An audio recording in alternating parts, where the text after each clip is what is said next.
Hello friends, welcome to Law and Knowledge. Do like, share and subscribe our channel. You can follow us on Instagram. The link is given below. आप सभी हमारे साथ Telegram पर भी जुड़ सकते हैं, उसका लिंक भी हमने हमारे डिस्क्रिप्शन बॉक्स में दे रखा है। तो चलिए फ्रेंड्स, मैं लेके आई हूँ आपके लिए एक वैकेंसी जो कि है आरजे सीजे से रिलेटेड। जैसा कि हमारा चैनल आपसे एक प्रॉमिस करता है कि हम सारी वैकेंसी, सारे नोटिफिकेशन आपके लिए जल्द से जल्द लेके आएंगे, तो वैसा ही एक नोटिफिकेशन आया है जो कि आया है राजस्थान उच्च न्यायालय जोधपुर से, जो कि बात करता है राजस्थान सिविल जज के एग्ज़ाम की। तो ये नोटिफिकेशन जैसे ही हमको मिला है वैसे ही हम आपको जल्द से जल्द प्रोवाइड करवा रहे हैं। तो ये आया है आरजे सीजे की एग्ज़ाम से रिलेटेड। तो फर्स्ट हम इसमें बात कर लेते हैं वैकेंसीज़ की कि कितनी वैकेंसीज़ आई है। तो टोटल नंबर ऑफ वैकेंसीज़ है 89 + 31, टोटल 120 वैकेंसीज़ है। इसमें से जो 89 वैकेंसीज़ है वो दिसंबर 2020 तक की है, और जो 31 वैकेंसीज़ है वो दिसंबर 2021 तक की है। टोटल 120 वैकेंसीज़, उसमें से 89 और 31 अलग अलग है। उसके बाद 89 में से जनरल को रिजर्वेशन मिला है 35 सीट्स है, उसमें से 10 जो है वुमेन के लिए है, उन 10 में से 2 जो है वो विडो के लिए है। बात करते हैं शेड्यूल कास्ट के रिजर्वेशन की, तो टोटल 14 सीट्स है, उसमें से 4 पोस्ट जो है वुमेन के लिए है, और उन 4 में से 1 पोस्ट जो है विडो के लिए है।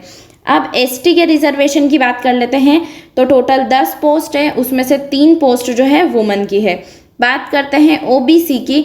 ओबीसी में टोटल 18 पोस्ट है, उसमें से 5 पोस्ट वुमेन के लिए हैं, और उन 5 में से 1 पोस्ट विडो के लिए है।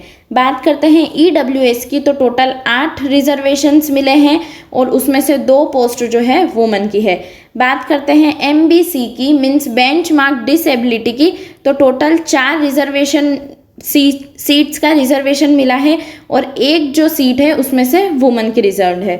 पर्सन विथ बेंचमार्क डिसेबिलिटी जो है उसमें से 89 में से 4 वैकेंसीज मिली है। ये वाली 89 में से 4 सीट्स जो है पर्सन विथ बेंचमार्क डिसेबिलिटी से रिलेटेड है। ऐसे ही आपको 31 वैकेंसीज के बारे में भी बताया है कि 14 जो है जनरल की है, उसमें से 4 वुमेन की है, और उन 4 में से 1 विडो की है। फिर एससी की है, एसटी की है, फिर ओबीसी की है, फिर ईडब्ल्यूएस की है, और पर्सन विद बेंचमार्क डिसेबिलिटी की है। तो ये टोटल देख लीजिए आपकी कितनी वैकेंसीज है। ठीक है, अब हम इसमें से देख लेते हैं कि पर्सन विद बेंचमार्क डिसेबिलिटी को लेके क्या कहा गया है।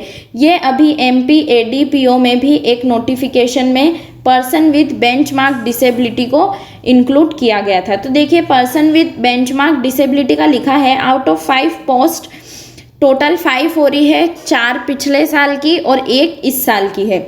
ठीक है, तो इसमें कौन आएंगे? एक तो सीट रिजर्व है जो ब्लाइंडनेस है या लो विज़न है, एक सीट रिजर्व है जो कि डीफ है या फिर जिनको सुनने में दिक्कत आती है, जिनको सुनाई नहीं देता है, एक सीट जो है locomotor disability including cerebral palsy, leprosy, cured acid victim attack, इन सभी को जो है सीट्स अलॉटेड है।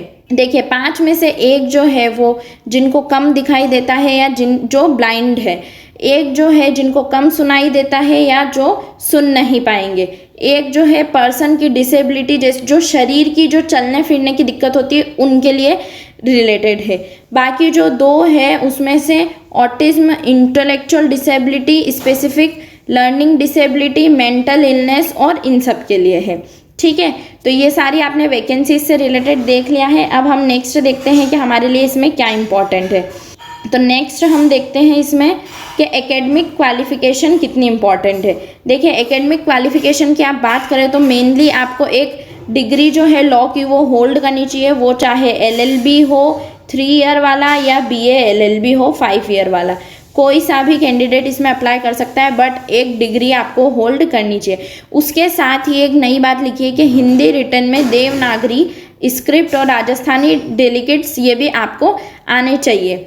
उसके अलावा एक नोट स्पेशल बात इसमें लिखी गई है जो बहुत ही इम्पॉर्टेंट नोटिफिकेशन है कि इस साल जो है जो स्टूडेंट्स है जो फाइनल ईयर या फाइनल सेमेस्टर में है LLB के, वो लोग भी एलिजिबल है। हाँ, ये बहुत ही इम्पॉर्टेंट नोटिफिकेशन है कि जो भी स्टूडेंट्स है जो कि अभी लास्ट सेम में या लास्ट फाइनल ईयर में है LLB या BA LLB के, तो वो भी इस एग्ज़ाम के लिए क्वालिफाइड है। बट एक चीज़ है कि जब तक मेन एग्ज़ामिनेशन आती है उससे पहले आपका ये सेमेस्टर क्लियर हो जाना चाहिए। प्री में आप ज़रूर दे सकते हैं, अगर आपका अभी सेमेस्टर चल रहा है या रनिंग में है तो आप प्री दे सकते हैं, बट मेंस जब आएगी तो उससे पहले आपको अपना ये सेम क्लियर करना होगा। और जैसे ही आपकी सेमेस्टर क्लियर हो जाता है तो जो भी आपका रिजल्ट आता है वह आपको office of registrar examination Rajasthan high court Jodhpur में 7 दिन के अंदर अंदर देना होगा। तो अगर आप अभी लास्ट ईयर में हैं, लास्ट सेमेस्टर में हैं, तो आप ये फॉर्म फिलअप कर सकते हैं। बट बस ये ध्यान रखिएगा कि आपकी मेंस की जो एग्ज़ाम आए उससे पहले आपका लास्ट ईयर या लास्ट सेमेस्टर हो जाना चाहिए। अब नेक्स्ट हम बात कर लेते हैं नेक्स्ट नेशनलिटी में। देखिए बताया है कि आप इंडियन सिटीज़न होने चाहिए। अब मेन इंपॉर्टेंट बात एक और आती है, वो है आयु से रिलेटेड, एज से रिलेटेड। तो देखिए मिनिमम जो है 21 वर्ष की बोली है और मैक्सिमम 40 वर्ष की बोली है। और ये कब तक, ये आपको कौन सी डेट से कैलकुलेट करनी है, ये 1 जनवरी 2022 तक की कैलकुलेट करनी है। अब एज में भी आपको रिलैक्सेशन मिलता है, अगर आप SC ST के हैं तो आपको 5 साल का रिजर्वेशन मिलता है। और जो भी बेंचमार्क डिसेबिलिटी वाले पर्सन हैं या फिर जो दिव्यांगजन है, जो भी है राजस्थान के, उनको भी 5 साल का रिलैक्सेशन मिलता है। अब नेक्स्ट इसमें बात कर लेते हैं हम एग्जामिनेशन फ़ीस की। देखिए चरित्र वगैरह ये कुछ इतना इम्पोर्टेंट नहीं है। हाँ देखिए एग्जामिनेशन फ़ीस को हम देख लेते हैं। तो सामान्य श्रेणी के लिए जो है एग्जामिनेशन फ़ीस वो है 1000, और राजस्थान राज्य के अन्य पिछड़ा वर्ग, मतलब सिर्फ राजस्थान राज्य के जो, उनके लिए 750 है, और राजस्थान राज्य के अनुसूचित जाति के जो है उनके लिए 500 है। ठीक है, तो आप देख लीजिए ये तीनों बात करी गई है। जनरल के लिए 1000, राजस्थान राज्य के अन्य पिछड़ा वर्ग के लिए 750 और राजस्थान राज्य के अनुसूचित जाति और इनके लिए 500। पर ये बात ध्यान रखिए कि सिर्फ राजस्थान राज्य के ही होने चाहिए। अब हम नेक्स्ट इसमें देख लेते हैं एग्जामिनेशन फ़ीस के बाद जो इम्पोर्टेंट पॉइंट है। देखिए परीक्षा की scheme and syllabus of examination. देखिए एक बात मैं आपको बता दूं कि हमारे चैनल पे ऑलरेडी सिलेबस को लेके एक वीडियो अपलोडेड है। तो अगर आपको वीडियो देखनी है तो प्लीज़ आप आई बटन पे क्लिक करिए और उस वीडियो को पूरा एक्सेस कर लीजिए। उसमें आपको डिटेल में पूरा बताया गया है कि कौन से सब्जेक्ट से कितना है, क्या है, कौन कौन से सब्जेक्ट इंक्लूडेड है, ये सब वीडियो ऑलरेडी अवेलेबल है। बट इसमें मैं आपको एक ब्रीफ समरी दे देती हूँ कि हमारी ये जो सिलेबस है इसमें क्या क्या है। तो देखिए ये कॉम्पिटिटिव एग्ज़ाम है, उसके बाद प्री और मेन 2 एग्ज़ाम होती है, ये आपको पता ही होगा। उसके बाद कट ऑफ रहता है। SC ST वालों को 40% मार्क्स जो है प्री में सिक्योर करने पड़ते हैं, और वहीं जनरल और OBC के लिए 45% का मिनिमम क्राइटेरिया रहता है। उसके बाद नेक्स्ट हम देख लेते हैं the number of candidate to be admitted. हाँ देखिए जितने भी पर्सन जो है वो क्वालिफाई होंगे वो total 3 time of the total number of vacancies से होंगे, जितने आपके इंटरव्यू के लिए आएंगे। और जितने आपके मेंस के लिए आएंगे उसके लिए भी इसमें बात कही गई थी। देखिए यहाँ पे है कि मेंस के लिए जो बच्चे आएंगे वो 15 टाइम्स होंगे, किससे, टोटल नंबर ऑफ वैकेंसीज से लेके। ठीक है, 120 है इंटू 15 टाइम्स करेंगे तो जो टोटल नंबर आ रहे हैं वो टोटल मेंस के लिए क्वालिफाई होंगे। ठीक है, और नेक्स्ट आपको लिखा है वापस से 3 टाइम्स जो है टोटल वैकेंसी के 120 इंटू 3 जो रहेंगे ये इंटरव्यू के लिए हमारे क्वालिफाई होंगे। अब हम आगे देख लेते हैं इसमें और क्या बात आ रही है। देखिए ये तो अब मैंने आपको बता ही दिया है कि 40% मार्क्स आपको सिक्योर करने हैं, और 35% और 45%। ये 40% था SC ST के लिए और 45% है जनरल के लिए। ठीक है, नेक्स्ट हम देख लेते हैं कि आपकी जो एग्ज़ाम है वो आपको पता ही है कि प्री, मेंस और इंटरव्यू होगी। अब प्री में जो है आपको बता रखा है कि प्रिलिमिनरी एग्ज़ाम में 70% जो है आपके लॉ से रिलेटेड आएंगे, और 30% वेटेज जो है आपका इंग्लिश और हिंदी लैंग्वेज पे होगा। तो इंग्लिश और हिंदी लैंग्वेज को बिल्कुल भी मत छोड़िएगा। और इसमें बता रखा है कि टोटल 2 आवर्स की एग्ज़ाम होगी, OMR शीट की होगी, वही सब बात है, ये सब आपको पता ही होगा। और इससे रिलेटेड आपको और भी जानकारी लेनी हो तो हमारे चैनल पे जो वीडियो अपलोडेड है उसको प्लीज़ आप एक्सेस करिए। डिस्क्रिप्शन में भी लिंक दे दी जाएगी और आई बटन पे भी क्लिक करके आप देख सकते हैं। अब हम लॉ में देख लेते हैं सिलेबस। प्रिलिमिनरी एग्जाम का लॉ में पेपर 1 और पेपर 2 जो मेंस के रहते हैं वही है। उसके बाद हिंदी प्रोफेशनरी इम्पॉर्टेंट है, ये अभी आई है।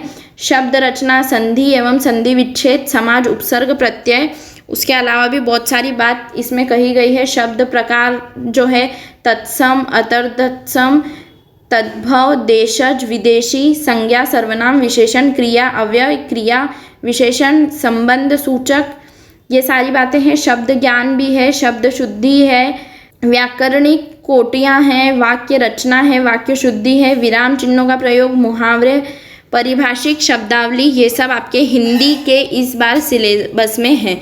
और इंग्लिश प्रोफिशिएंसी में आप देखें तो टेंस है, आर्टिकल्स है, फ्रेजेस है, ये सारी चीज़ें जो है इंग्लिश में इंक्लूडेड है। अब हम मेंस की बात कर लेते हैं। मैं आपको यहाँ पे सिर्फ एक ब्रीफ में बता रही हूँ क्योंकि ऑलरेडी वीडियो अपलोडेड है तो आप उसे देख सकते हैं। मेंस एग्जामिनेशन की बात करें तो लॉ का पेपर होगा जो कि 100 मार्क्स का 3 घंटे का होगा। लॉ पेपर 2 होगा वो भी 100 मार्क्स का 3 घंटे का होगा। लैंग्वेज में हिंदी और इंग्लिश के आपसे ए से पूछे जाते हैं डायरेक्टली, जो कि होते हैं 50-50 मार्क्स के और 2-2 घंटे आपको मिलते हैं। और फिर इंटरव्यू होता है लास्ट में 35 मार्क्स का। अब हम लॉ पेपर 1 में देख लेते हैं कौन कौन से सब्जेक्ट है। तो इसमें देखिए सीपीसी है, कॉन्स्टिट्यूशन है, आईपीसी है, इंडियन एविडेंस है, लिमिटेशन एक्ट है, एसआरए है, ट्रांसफर ऑफ प्रॉपर्टी है, इंटरप्रिटेशन ऑफ स्टेटस है, राजस्थान रेंट कंट्रोल एक्ट है, ऑर्डर जजमेंट राइटिंग है। तो देखिए मैं आपको एक और बात बता दूं कि राजस्थान रेंट कंट्रोल एक्ट की सीरीज़ ऑलरेडी हमारे चैनल पर चल रही है। तो अगर आपको इस सब्जेक्ट से रिलेटेड कुछ भी डाउट्स है तो प्लीज़ आप उस सीरीज़ को एक्सेस करिए, बहुत अच्छे से और बहुत डिटेल में आपको वो सब्जेक्ट हम पढ़ा रहे हैं। तो राजस्थान रेंट कंट्रोल एक्ट की सीरीज़ प्लीज़ आप एक्सेस करिए। लॉ पेपर 2 की बात करते हैं। द कोड सीआरपीसी है, इंडियन एविडेंस है, इंडियन पेनल कोड है, जुवेनाइल जस्टिस है, नेगोशिएबल इंस्ट्रूमेंट है, प्रोबेशन ऑफ ऑफेंडर एक्ट है, protection of women from domestic violence act, ये भी हमारे चैनल पर पूरी अपलोडेड है। Protection of women from domestic violence act जो है 2005 का, ये पूरा हमने हमारे चैनल पे पढ़ा रखा है। इसी के साथ हमने एमसीक्यूज भी इस सब्जेक्ट के अपलोड कर रखे हैं, तो प्लीज़ आप वो भी जाकर और एक बार एक्सेस कर लीजिए। Indecent representation of women prohibition act 1986, ये भी हम बहुत जल्द लेके आने वाले हैं। Protection of children from sexual offences, the sexual harassment of women at work place, prohibition and redressal, framing of charges, judgment writing. देखिए बहुत सारे एक्ट जो है वो हमने ऑलरेडी डिटेल में पढ़ा रखे हैं। और भी आपको कोई और सब्जेक्ट के भी चाहिए तो वो प्लीज़ आप हमको इसके कमेंट बॉक्स में बता दीजिएगा, तो हम जल्द से जल्द आपको प्रोवाइड करवाएंगे। उसके अलावा हमने एमसीक्यूज डिटेल सब कुछ दे रखा है। जो भी सब्जेक्ट है, जैसे राजस्थान रेंट कंट्रोल है तो उसकी सीरीज़ चल रही है। Protection of women from domestic violence है तो उसके एमसीक्यूज भी अपलोडेड है और डिटेल में भी अपलोडेड है। और हम कोशिश करेंगे कि आपको लास्ट ईयर के पेपर्स भी प्रोवाइड करवाएं, क्योंकि हमने एमपीसीजे में की जब एग्ज़ाम थी तब भी हमने लास्ट ईयर के पेपर्स प्रोवाइड करवाए थे और उससे बहुत हेल्प भी मिली थी। तो हम कोशिश करेंगे कि राजस्थान के भी लास्ट ईयर के पेपर आपको हम प्रोवाइड करवाएं। लैंग्वेज में देखिए हिंदी और इंग्लिश ऐसे है, ठीक है। और ये इंटरव्यू की बात कही गई है। अब हम इसमें देख लेते हैं ऑनलाइन आवेदन भरने की सीमा। देखिए ऑनलाइन आवेदन भरने की जो सीमा है वो 30 जुलाई 2021 शुक्रवार को दोपहर 1 बजे से चालू होगी, जो कि होगी 31/8/2021 मंगलवार शाम को 5 बजे तक। और ऑनलाइन परीक्षा शुल्क भरने की जो तिथि और जो डेट और आपको टाइम दिया गया है वो है 30/7/2021 शुक्रवार को दोपहर 1 बजे से लास्ट है 1/9/2021 बुधवार रात्रि 12 बजे तक, ठीक है। तो यह हमने पूरा देखा है आरजे सीजे से रिलेटेड जो भी हमारे पास नोटिफिकेशन आया है। इसके अलावा अगर आपको और भी कुछ इसमें देखना हो तो इसका हम आपको प्रोवाइड करवा देंगे। हमारे टेलीग्राम वाले चैनल पर पूरा पीडीएफ आपको मिल जाएगा। और भी कुछ डाउट है तो प्लीज़ आप हमसे कमेंट बॉक्स में पूछिए। ओके, अब लग जाइए आरजे सीजे की तैयारी में। राजस्थान के जो एक्ट है वो हम आपको कवर करवाएंगे, जो डिटेल में और भी दूसरे एक्ट है वो भी हम आपको कवर करवाएंगे, जो जैसे इंडिसेंट रिप्रेजेंटेशन ऑफ वुमेन है, डोमेस्टिक वायलेंस एक्ट है, पोस्को एक्ट है, ये जो भी एक्ट है ये हम आपको ज़रूर कवर करवाएंगे। प्लीज़ आप हमको एक बार कमेंट सेक्शन में बता दीजिए कि हम आपकी कैसे हेल्प करें। Okay, thanks for watching. Like, share and subscribe. Please ये नोटिफिकेशन जल्दी से जल्दी लोगों के पास पहुंचाइए ताकि वो भी जल्दी से जल्दी अपनी तैयारी में लग जाएं। Okay, thanks for watching. Bye.